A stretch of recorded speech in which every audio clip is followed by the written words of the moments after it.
গুন্ডাদের কাছ থেকে বিশাল বড় এক ধোঁকা খেলো কোয়েল এবং নীলু। হ্যাঁ বন্ধুরা, ভিডিওতে লাইক দিয়ে দেখতে থাকুন। কোয়েলের কাছে নীলু বলতে থাকে অভিনয় করে করে যে, কোয়েল কিছুক্ষণ বাদেই দেখবে আমার কাছে একটা ফোন আসবে রায় দিদি ভাইয়ের মৃত্যুর খবরটা আমাকে শোনানোর জন্য। বৌমনি আমাকে ফোন করে বলবে যে, জানো তো নীলু রাই আর বেঁচে নিয়ে আমাদের সকলের মাঝ থেকে রাই চলে গিয়েছে চিরতরে আমাদের সকলকে ছেড়ে।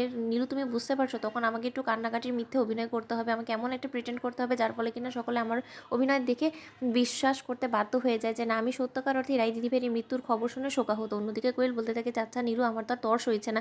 অন্যদিকে এটা বলতে না বলতে গুন্ডারা চলে আসে, এসে বলতে থাকে যে আমাদের পাওনা টাকাটা বুঝিয়ে দিন যথাসাধ্য পরিমাণে। আমরা আমাদের মতো করে চেষ্টা করে তার যা করার ব্যবস্থা করে ফেলেছি, তাই আপনি আমাদেরকে টাকা না দিলে কিন্তু আমরা এক্ষুনি পুলিশের কাছে গিয়ে আপনাদের এগেনস্টে কমপ্লেন করে দেবো। অন্যদিকে যখন গুন্ডাদের ফাঁদে পড়ে গুন্ডাদের মিথ্যে কথাকে যাচাই বাছাই না করেই নীলু এবং কোয়েল গুন্ডাদের ভয়ে গুন্ডাদের হাতে টাকা তুলে দেয়, ঠিক সেই সময় গুন্ডারা বলতে থাকে যে তাহলে এবারের মতন আমরা আসছি। অন্যদিকে গুন্ডারা বলতে থাকে যে মালটাকে যে বোকা বানিয়ে টাকাগুলো আদায় করতে পেরেছি সেটাই আমাদের জন্য অনেক, নয়তো বা এই খাটুনিগুলোই আমাদের বৃথা যেত। এখন আমাদেরটা আমরা বুঝে গিয়েছি, এবার ওটাও বুঝে নিকি ওর হিসাব কিতাব।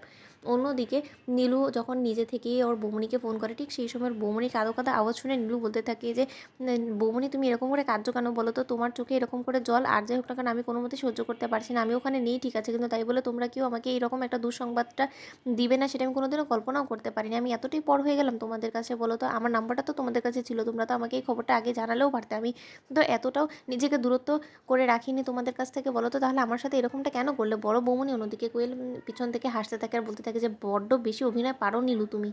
অন্যদিকে নীলু বলতে থাকে মনে মনে যে আরে বৌমনি কতক্ষণ আর আমাকে অপেক্ষা করাবে? এবার রায় দিদিভাইয়ের মৃত্যুর খবরটা আমাকে দিয়ে দাও, আমি তো সেটারই কখন থেকে প্রহর গুনছি। অন্যদিকে স্রোত রায়ের বৌমনির কাছ থেকে ফোন নিয়ে বলতে থাকে যে দিদিভাই রায় দিদি ভাইয়ের অবস্থা খুবই খারাপ। রায় দিদিভাই অ্যাক্সিডেন্টে কবল থেকে বেঁচে গেলেও ও টোটালি ওর স্মৃতি হারিয়ে ফেলেছে। তখন এই কথা শোনা মাত্রই নীলু এবং কোয়েল আকাশ থেকে পড়ে আর বলতে থাকে যে কি, তার মানে রায় দিদিভাই এখনও বেঁচে আছে? তখন স্রোত চমকে উঠে আর বলতে থাকে যে কেন রায় দিদিভাই বেঁচে থাকুক তুই সেটা চাস না? আসলে তুই চাইবিই বা কেন? আমার তো কেন জানি না মনে হচ্ছে যে ওই অ্যাক্সিডেন্টের কবল থেকে পড়ার থেকে শুরু করে ওই গুন্ডাদেরকে ভাড়া করে আনা থেকে শুরু করে সব কিছুর পেছনে হয়তো বা তুইরই হাত আছে। নয়তো বা তুই এরকম করে চমকে উঠলি কেন? রায় দিদিভাই এখনও বেঁচে আছে এই কথাটা শোনার পর বলতো নীলু দিদিভাই। তখন নীলু বলতে থাকে যে না না, আমি সেরকমভাবে রিয়্যাক্ট করতে চাইনি। আসলে আমি ভাবছিলাম যে না, এরকম একটা দুর্ঘটনা হওয়া সত্ত্বেও রায় দিদিভাই বেঁচে কী করে গেলো? সত্যি করে রায় দিদিভাইয়ের ভাগ্য বলতে হবে।